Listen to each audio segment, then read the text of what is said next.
Hello everyone, क्या हाल चाल है भाई लोगों। आप सभी के उम्मीद करता हूँ बहुत ही बढ़िया, जानदार, शानदार होंगे हमेशा की तरह और बहुत ही बढ़िया तरीके से अपनी प्रिपरेशन कर रहे होंगे।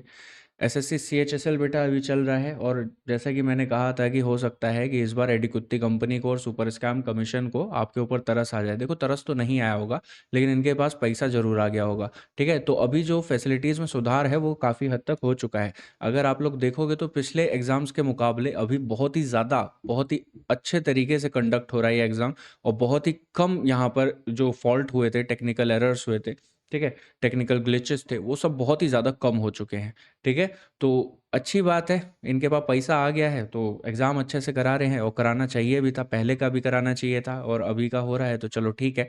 लेकिन जो भी छोटे मोटे अभी छुटपुट चीज़ें बची हैं उनको भी इनको ठीक कर देना चाहिए। ठीक है, बाकी देखते हैं जब आंसर कीज आएंगी, ठीक है, रिजल्ट आएगा तो उसमें क्या आता है। ठीक है, तो चलो स्टार्ट करते हैं फिर आज अपना करंट अफेयर्स की सीरीज़। ठीक है, जो हम कर रहे हैं अपने मंथली करंट अफेयर्स, जिसमें अभी तक हम अप्रैल महीने के 2 सेट कर चुके हैं, यानी कि 50 क्वेश्चन। अब बारी है हमारे आगे के 25 क्वेश्चंस का पोस्टमार्टम करने की। ठीक है, तो अपना ब्लेड रूपी पेन लेके तैयार हो जाइए अपनी नोटबुक के साथ। ठीक है, ऑटोप्सी रिपोर्ट लिखनी है आप सभी को, तो स्टार्ट करते हैं फिर बिना समय गवाए अपने पहले क्वेश्चन के साथ। ठीक है, पहला क्वेश्चन है बेटा हमारा question number 51। Who has recently won the FIDE women's world chess championship. ठीक है, हाल ही में फाइड महिला विश्व शतरंज चैंपियनशिप किसने जीती है? तो ये जीती है बेटा जू वेंजुन ने। ठीक है, जू वेंजुन ने। ठीक है, जू वेंजुन का ये 5वां टाइटल है। ठीक है, ये अब तक 5 बार जीत चुके हैं, तो ये इनका कौन सा टाइटल है? 5वां टाइटल है। ठीक है, इन्होंने किसको हराया है? इन्होंने किसको हराया है? तो इन्होंने हराया है चाइना की ग्रैंड मास्टर को, जिनका नाम है बेटा तान जोंगवी। ठीक है, तान जोंगवी। ठीक है, इन्होंने हराया है चाइना की ग्रैंड मास्टर तान जोंगवी को। ठीक है, ये और ये इनका कौन सा टाइटल है? ये इनका 5वां टाइटल है। 2018 में अगर हम बात करें तो ये जो आपको नाम दिख रहा है कोनेरू हम्पी, ठीक है, कोनेरू हम्पी जो है 2018 में रनर अप रह चुकी हैं। ठीक है, ये रनर अप रही थी 2018 में। ठीक है, अगर आप लोगों से पूछा जाए कि जुलाई 2025 में, ठीक है, जुलाई 25 में फाइड वुमेन्स वर्ल्ड कप किसने जीता है? तो ये जीता है बेटा दिव्या देशमुख ने। ठीक है, दिव्या देशमुख ने। क्लियर है? तो ये कुछ डिटेल्स है जो आप लोगों को याद रखनी है। Question number 52। Who has become the first Indian to win the Mrs Globe International title. Mrs Globe International का खिताब जीतने वाली पहली भारतीय महिला कौन बनी है? ये जो बेटा मिसेस ग्लोब इंटरनेशनल टाइटल है, ये एक ग्लोबल ब्यूटी पेजेंट है मैरिड महिलाओं के लिए, हमारा मैरिड फीमेल्स के लिए। ठीक है, जो महिलाएं मैरिड होती हैं, ठीक है, मैरिड फीमेल्स के लिए। ठीक है, इंक्लूडिंग मदर्स। ठीक है, इसमें मदर्स भी पार्टिसिपेट कर सकती हैं। इसमें एज लिमिट कितनी होती है? 25 और अबव। ठीक है, 25 और अबव एज की जितनी भी महिलाएं हैं वो इसमें पार्टिसिपेट कर सकती हैं। हमसे पूछा गया है कि पहली भारतीय महिला कौन बनी है जिन्होंने जीता है मिसेस ग्लोब इंटरनेशनल टाइटल, तो उनका नाम है अनुराधा गर्ग। ठीक है, यानी कि ऑप्शन डी। ठीक है, ऑप्शन डी। 2025 में ये इवेंट कहाँ हुआ था बेटा? ये हुआ था शेंजन चाइना में। ठीक है, ये जो इवेंट है बेटा मिसेस ग्लोब इंटरनेशनल, ये हुआ था शेंजन चाइना में। 2025 में लगभग कितनी कंट्रीज ने इसमें पार्टिसिपेट किया था? तो 80 कंट्रीज ने इसमें पार्टिसिपेट किया था। ठीक है, लगभग 80 कंट्री की महिलाओं ने यहाँ पर पार्टिसिपेट किया था। ठीक है, अगर आप लोगों से पूछा जाए कि 2024 की विनर कौन है, तो 2024 की जो विनर है बेटा उनका नाम है मेरीना कुमेवा। क्लियर है? मेरीना कुमेवा। और ये कहाँ से बिलोंग करती हैं? ये है बेटा यूरोप से। ठीक है, 2024 की जो विनर हैं मिसेस ग्लोब इंटरनेशनल टाइटल जिन्होंने जीता था, उनका नाम है मेरीना कुमेवा, यूरोप। ठीक है, और 2025 में किसने जीता है? वो है हमारी पहली भारतीय महिला अनुराधा गर्ग। क्लियर है यहाँ तक सभी को? चलो क्वेश्चन नंबर 53 पे आते हैं बेटा। The international day for monuments and sites, जिसे हम कहते हैं world heritage day, is observed on which date every year. International day for monuments and sites world heritage day हर साल किस तारीख को मनाया जाता है? ये आप लोग बहुत ही आसानी से उत्तर दे सकते हो इसका, अगर आप लोगों ने इससे पिछली वाली क्लास देखी है।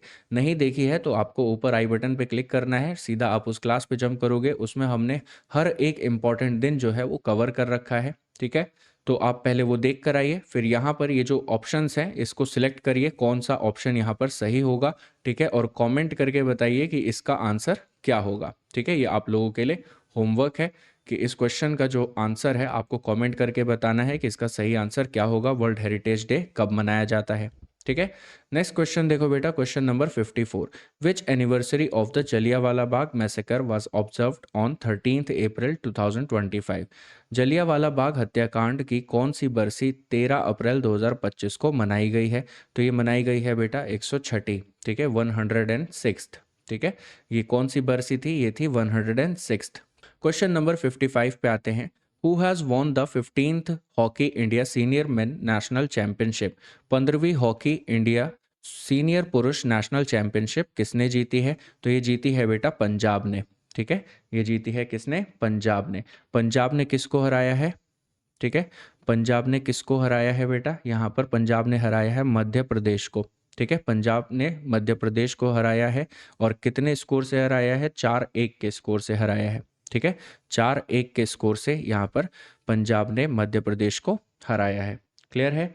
ये जो खेल है बेटा ये कब हुआ था? 4 से 15 अप्रैल को, ठीक है। ये चला था 4 से 15 अप्रैल तक, ठीक है। और ये कहाँ पर खेले गए थे? झांसी, ठीक है, झांसी, जो कि स्थित है कहाँ? उत्तर प्रदेश में। क्लियर है? अगर बात करें रैंकिंग्स की, ठीक है, अगर बात करें रैंकिंग्स की, तो मेंस हॉकी में किस टीम की रैंक क्या है? तो फर्स्ट रैंक पे कौन है बेटा? फर्स्ट रैंक पे आता है हमारा पंजाब, ठीक है।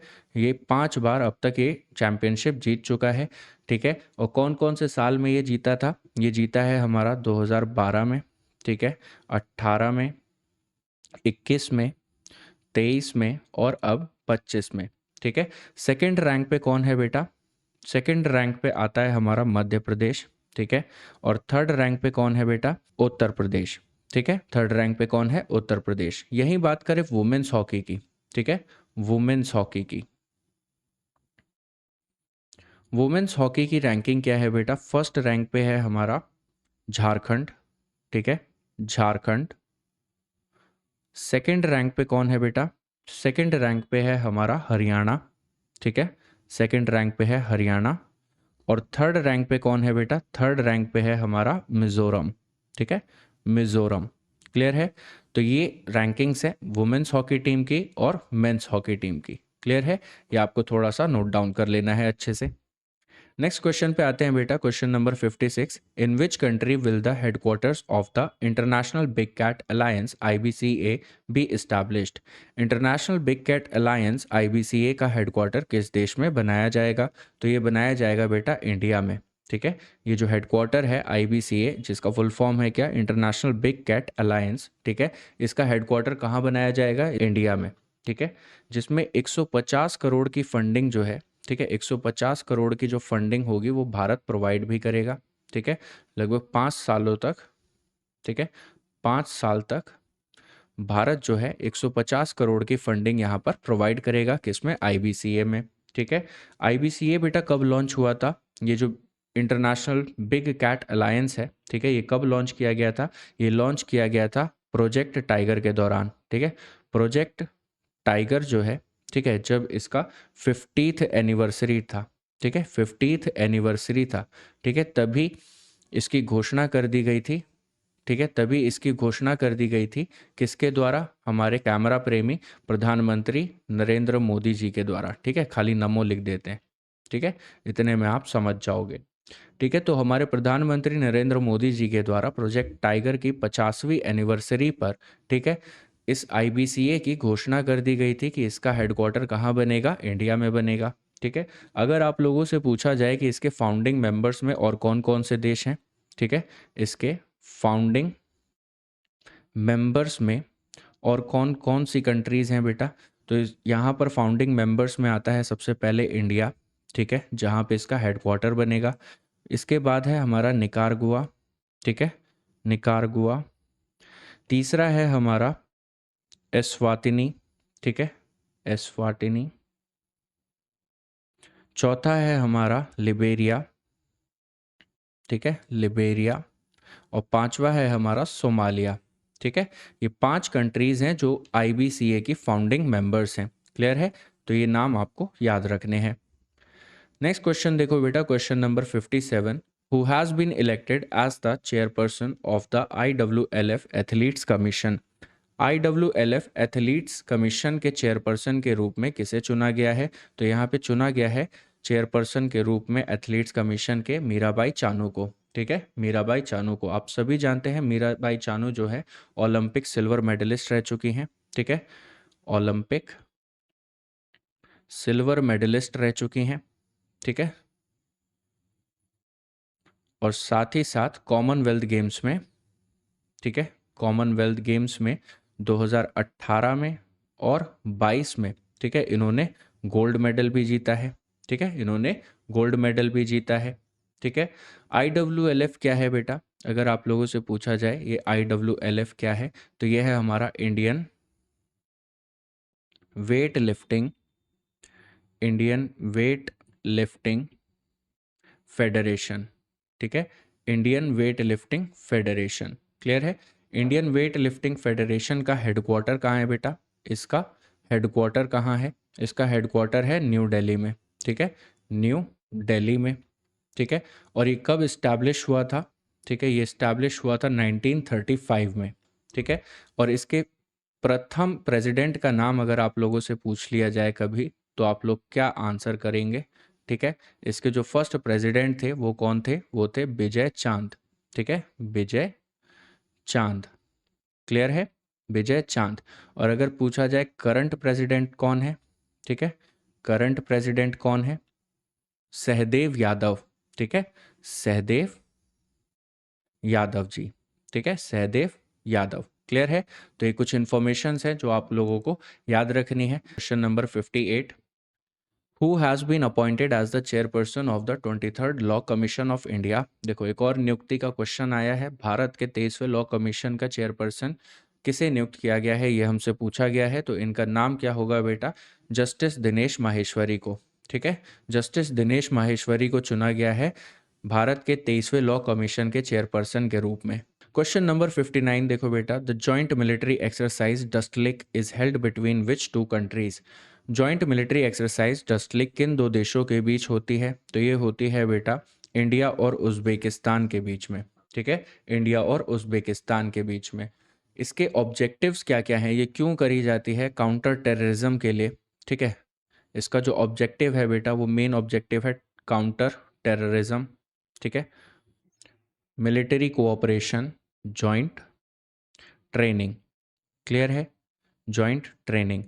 ये जो अभी डस्टलिक का एडिशन है जो इस साल हुआ है, वो कौन सा एडिशन है बेटा? वो है हमारा छठा एडिशन। ठीक है, अब तक ये एक्सरसाइज जो है 6 बार करी जा चुकी है। ये जो छठा एडिशन है बेटा, ये कब हुआ था? ये हुआ था 16 से 18 अप्रैल तक। ठीक है, 16 से 18 अप्रैल में। ठीक है, और कहाँ पर हुआ था? ये हुआ था हमारा फॉरेन ट्रेनिंग नोड में। ठीक है, ये हुआ था हमारा फॉरेन ट्रेनिंग नोड में। ठीक है, जो कहाँ पर स्थित है? ओंध में। ठीक है, ओंध, पुणे। ठीक है, इंडिया। ठीक है, और इसका अगर आप लोगों से पूछा जाए कि पहला एडिशन कब हुआ था, इसका फर्स्ट एडिशन कब हुआ था, तो इसका फर्स्ट एडिशन हुआ था बेटा 2019 में। ठीक है, 2019 में। और ये कहाँ हुआ था? ये हुआ था उज़्बेकिस्तान में। ठीक है, उज़्बेकिस्तान में। क्लियर है?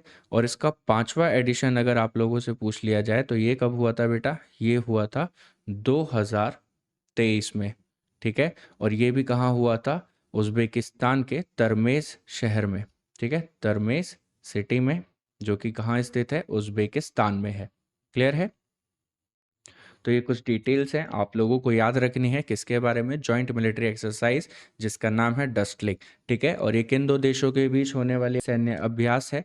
तो ये सैन्य अभ्यास जो होता है बेटा, इंडिया और उज़्बेकिस्तान के बीच होता है। क्लियर है यहाँ तक सभी को?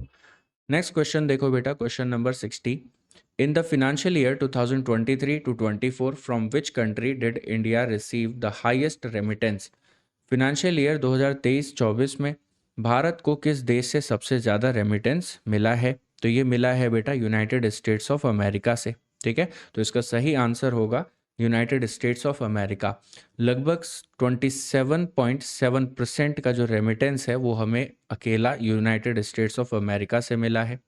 ठीक है, सेकंड नंबर पे कौन आता है? हमारा यूएई यानी कि यूनाइटेड अरब अमीरात्स। ठीक है, इससे मिला है हमें 19.2%। ठीक है, और थर्ड नंबर पे आता है हमारा यूनाइटेड किंगडम। ठीक है, यूनाइटेड किंगडम, इससे हमें मिला है 10.8% का। ठीक है, 10.8% का कुल रेमिटेंस। क्लियर है? तो हाईएस्ट रेमिटेंस हमें कहाँ से मिला है? यूनाइटेड स्टेट्स ऑफ अमेरिका यानी कि यूएसए से। क्लियर है? Question number 61. Recently, how much budget has been allocated for the Electronic Components Manufacturing Scheme ECMS launched by the Government of India? हाल ही में भारत सरकार द्वारा शुरू की गई इलेक्ट्रॉनिक्स कंपोनेंट्स मैन्युफैक्चरिंग स्कीम यानी कि ECMS के लिए कितना बजट दिया गया है? तो इसका जो बजट राशि दी गई है बेटा कुल कितना है? वो है 22,919 करोड़ यानी कि ऑप्शन ए। ठीक है, ये जो ECMS है बेटा यानी कि इलेक्ट्रॉनिक्स कंपोनेंट्स मैन्युफैक्चरिंग स्कीम, ठीक है, इसे क्यों लॉन्च किया गया है? ठीक है, इसे लॉन्च किया गया है ताकि डोमेस्टिक मैन्युफैक्चरिंग को बढ़ाया जा सके। जितने भी हमारे कोर इलेक्ट्रॉनिक कंपोनेंट्स हैं, ठीक है, कैपेसिटर्स हो गए, रजिस्टर्स, ठीक है, रजिस्टर्स और हमारे इंडक्टर्स, ठीक है, इंडक्टर्स, जो हमारे ये कोर इलेक्ट्रॉनिक कंपोनेंट्स होते हैं, इनकी डोमेस्टिक मैन्युफैक्चरिंग को बढ़ाने के लिए इस स्कीम को यहाँ पर लॉन्च किया गया है। और किसके द्वारा? गवर्नमेंट ऑफ इंडिया के द्वारा। क्लियर है? नेक्स्ट आते हैं बेटा question number 62। Recently India has terminated the transshipment facility provided to which country? हाल ही में भारत ने किस देश को दी जाने वाली ट्रांसशिपमेंट सुविधा खत्म कर दी है? ये ट्रांसशिपमेंट फैसिलिटी क्या होती है बेटा? ट्रांसशिपमेंट फैसिलिटी होती है यानी कि अपने पोर्ट्स का, ठीक है, अपने सी पोर्ट्स का और एयरपोर्ट्स का इस्तेमाल किसी और देश को करने देना, ठीक है, जिससे कि वो किसी और थर्ड पार्टी यानी कि किसी अन्य देश में अपने एक्सपोर्ट को बढ़ा सके। ठीक है, तो ये फैसिलिटी जो है ये दी गई थी बांग्लादेश को। ठीक है, बांग्लादेश को। अब इसे खारिज क्यों करा? ठीक है, इसे टर्मिनेट क्यों करा? क्योंकि यहाँ पर क्या दिक्कत अब देखने को मिल रही थी, यहाँ पर जब बांग्लादेश अपना कोई भी एक्सपोर्ट कर रहा था किसी तीसरी कंट्री को, ठीक है, हमारे पोर्ट्स का और एयरपोर्ट्स का इस्तेमाल करके, तो यहाँ पर इंडियन एक्सपोर्टर्स को बहुत ज़्यादा डीले फेस करना पड़ रहा था क्योंकि पोर्ट्स पे ऑलरेडी कंजेशन हो गया था। ठीक है, बहुत ज़्यादा ओवर कंजेशन होने के कारण यहाँ पे बांग्लादेश को ये जो फैसिलिटी दी जा रही थी ट्रांसशिपमेंट की, उसको यहाँ पर टर्मिनेट कर दिया गया। आते हैं क्वेश्चन नंबर 63 पे। Who was awarded the 34th Saraswati सम्मान 2024? 34वां सरस्वती सम्मान 2024 किसे दिया गया है? तो ये दिया गया है बेटा महामहोपाध्याय संधु बद्रीदास को। ठीक है, महामहोपाध्याय संधु बद्रीदास जी को। ठीक है, ये कौन है? ये एक संस्कृत स्कॉलर हैं। ठीक है, ये एक संस्कृत स्कॉलर हैं। ठीक है, संस्कृत स्कॉलर हैं। इन्होंने 2022 में, ठीक है, 2022 में एक बुक पब्लिश की थी। 2022 में एक बुक पब्लिश की थी जिसका नाम था क्या? स्वामी नारायण सिद्धांत सुधा। ठीक है, सिद्धांत सुधा। ठीक है, सिद्धांत सुधा। तो इसी बुक के लिए इनको 34वां सरस्वती सम्मान दिया गया है 2024 में। आते हैं बेटा क्वेश्चन नंबर 64 पे। Who is set to become the 52nd chief justice of India after the retirement of CJI Sanjiv Khanna? CJI Sanjiv Khanna के रिटायरमेंट के बाद भारत के 52वें चीफ जस्टिस कौन बनने वाले हैं? तो इनका नाम है बेटा जस्टिस भूषण रामकृष्णन गवई। ठीक है, यानी कि जस्टिस BR गवई। ठीक है, इनका पूरा नाम क्या है? भूषण रामकृष्णन, भूषण रामकृष्णन, ठीक है, गवई। ठीक है, ये बने हैं हमारे 52वें, ठीक है, यानी कि 52nd CJI chief justice of India. ठीक है, इन्होंने कब शपथ ली थी बेटा? इन्होंने शपथ ली थी 14 मई को। ठीक है, 14 मई को इन्होंने शपथ ली थी। ठीक है, और इनका रिटायरमेंट कब होगा? इनका रिटायरमेंट होगा 23 नवंबर 2025 को। ठीक है, 23 नवंबर 2025 तक के लिए ये चीफ जस्टिस ऑफ इंडिया के रूप में नियुक्त किए गए हैं। ठीक है, अब ये 6 महीने के लिए क्यों नियुक्त किए गए हैं? क्योंकि आर्टिकल 124(2) में, ठीक है, आर्टिकल 124(2) में ये चीज़ मेंशन है कि सुप्रीम कोर्ट के जो जज होते हैं उनकी मैंडेटरी, ठीक है, उनकी मैंडेटरी रिटायरमेंट एज कितनी है, वो है 65, ठीक है, 65 किसी भी चीफ जस्टिस ऑफ इंडिया की रिटायरमेंट एज होती है, ठीक है। तो भूषण रामकृष्णन गवई जी 23 नवंबर यानी कि 22 या 23 नवंबर को अब 65 साल के हो जाएंगे, तो इनको रिटायर होना पड़ेगा, ठीक है। फिर इनके बाद जो चीफ जस्टिस चुने जाएंगे यानी कि हमारे 53वें चीफ जस्टिस जो होंगे, उनका नाम क्या होगा बेटा, उनका नाम होगा जस्टिस सूर्यकांत, ठीक है। जस्टिस सूर्यकांत जी को चुना जाएगा चीफ जस्टिस ऑफ इंडिया के रूप में। क्लियर है? चलो आते हैं अपने अगले क्वेश्चन पे, question number 65। Which operation has been launched by India for earthquake relief in Myanmar? Myanmar में भूकंप राहत के लिए भारत ने कौन सा ऑपरेशन शुरू किया है बेटा? तो ये जो ऑपरेशन चला था इसका नाम था ऑपरेशन ब्रह्मा, ठीक है। ये जो रेस्क्यू ऑपरेशन भारत की तरफ से चला था म्यांमार में भूकंप के बाद, तो ये था ऑपरेशन ब्रह्मा। क्लियर है? क्वेश्चन नंबर 66 देखो बेटा, which is the first Kannada language book to be shortlisted for the International Booker Prize? International Booker Prize के लिए शॉर्टलिस्ट होने वाली पहली कन्नड़ भाषा की किताब कौन सी है बेटा? तो उसका नाम है हार्ट लैम्प, ठीक है, हार्ट लैम्प, ठीक है। ये जो हार्ट लैम्प बुक है बेटा, ये किसके द्वारा लिखी गई थी? बाय बानू बानू मुस्ताक, ठीक है, मुस्ताक, ठीक है, बानू मुस्ताक जी के द्वारा ये बुक लिखी गई थी। और इसका इंग्लिश ट्रांसलेशन किसने करा था? ठीक है, इंग्लिश ट्रांसलेशन जो है वो किसने करा था बेटा? तो इसका इंग्लिश ट्रांसलेशन किया था दीपा भास्थी ने, ठीक है, दीपा भास्थी ने, ठीक है।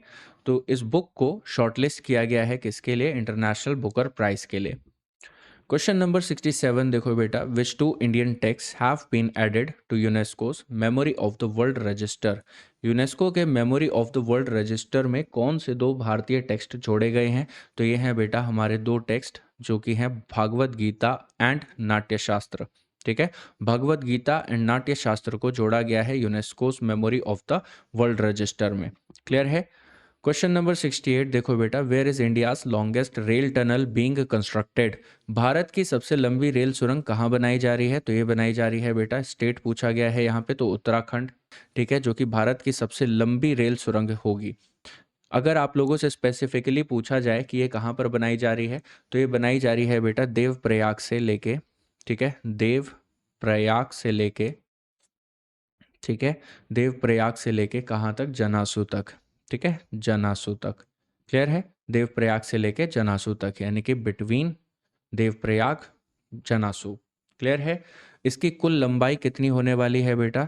14.57 किलोमीटर, ठीक है, 14.57 किलोमीटर। ये किस चीज का पार्ट है? ये पार्ट है हमारा ऋषिकेश, ऋषिकेश कर्णप्रयाग, ठीक है, Rishikesh Karnaprayag rail link project का, ठीक है, Rishikesh Karnaprayag rail link project का ये पार्ट है। क्लियर है? क्वेश्चन नंबर 69 देखो बेटा, Kumudini Lakhia who passed away recently was related to which field? Kumudini Lakhia जिनका हाल ही में निधन हो गया है, ये किस क्षेत्र से संबंधित थी? तो ये संबंध रखती थी बेटा कथक डांस फॉर्म से, ठीक है, कथक डांस फॉर्म से ये संबंध रखती थी, ठीक है। इनको कई सारे अवार्ड्स भी मिले हैं, इनको पद्मश्री भी मिला है, पद्म भूषण भी और पद्म विभूषण भी, ठीक है, पद्मश्री अवार्डी रह चुकी हैं, ठीक है, इनको पद्मश्री मिला है 1987 में, ठीक है। साथ ही साथ इनको पद्म भूषण भी दिया गया है, ठीक है, पद्म भूषण इनको दिया गया है 2010 में, ठीक है, और पद्म विभूषण भी इनको दिया गया है 2024 में। क्लियर है? इनकी मृत्यु हो गई है 95 की एज में, ठीक है, 95 की एज में इनका देहांत हो गया है। और ये किस फील्ड से संबंध रखती थी? ये कथक डांस फॉर्म से संबंधित थी। क्लियर है? क्वेश्चन नंबर 70 देखो बेटा, who has been elected as the new chairman of the Indian banks association IBA? Indian banks association IBA के नए चेयरमैन के तौर पर किसे चुना गया है? तो इनका नाम है बेटा छल्ला श्रीनिवासुलु शेट्टी, यानी कि ऑप्शन ए, ठीक है। इनका पूरा नाम क्या है बेटा? छल्ला श्रीनिवासुल्लू श्रीनिवासुल्लू शेट्टी। ठीक है, चल्ला श्रीनिवासुल्लू शेट्टी ये चुने गए हैं नए चेयरमैन के रूप में इंडियन बैंक्स एसोसिएशन के। ठीक है, साथ ही साथ ये चेयरमैन है स्टेट बैंक ऑफ इंडिया के। इनसे पहले जो हमारे इंडियन बैंक्स एसोसिएशन के चेयरमैन थे बेटा, उनका नाम क्या था? उनका नाम था एमवी राव। ठीक है, एमवी राव जो कि चीफ एग्जीक्यूटिव भी हैं। ठीक है, जो कि चीफ एग्जीक्यूटिव भी हैं, चीफ एग्जीक्यूटिव हैं किसके? सेंट्रल बैंक ऑफ इंडिया के। ठीक है, सेंट्रल बैंक ऑफ इंडिया के चीफ एग्जीक्यूटिव भी हैं। क्लियर है? क्वेश्चन नंबर 71 देखो बेटा, who has recently won the world billiards title?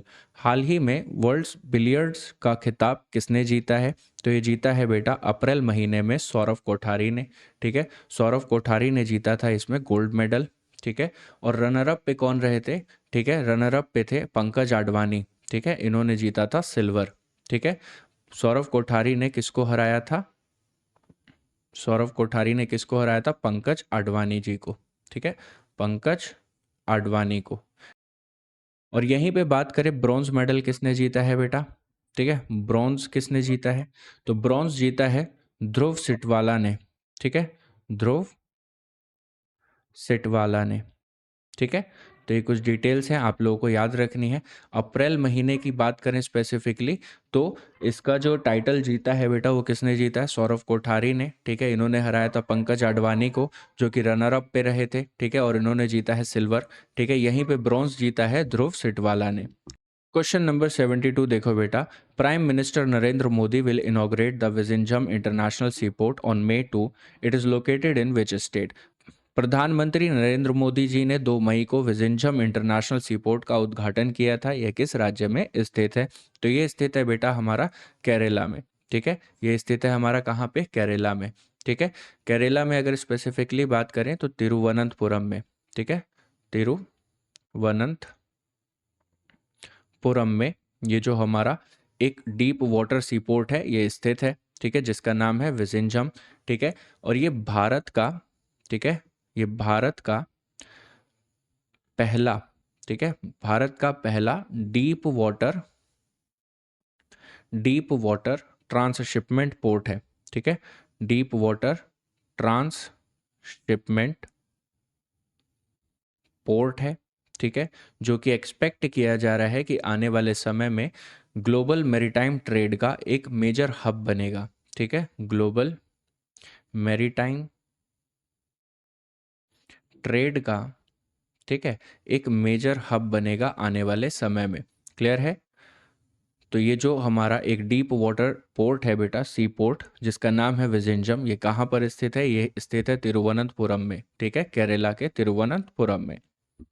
Question number 73 देखो बेटा, recently which form of diabetes has been officially recognised as type 5 by the international diabetes federation? Question number 73 देखो बेटा, recently which form of diabetes has been officially recognised as type 5 by the international diabetes federation?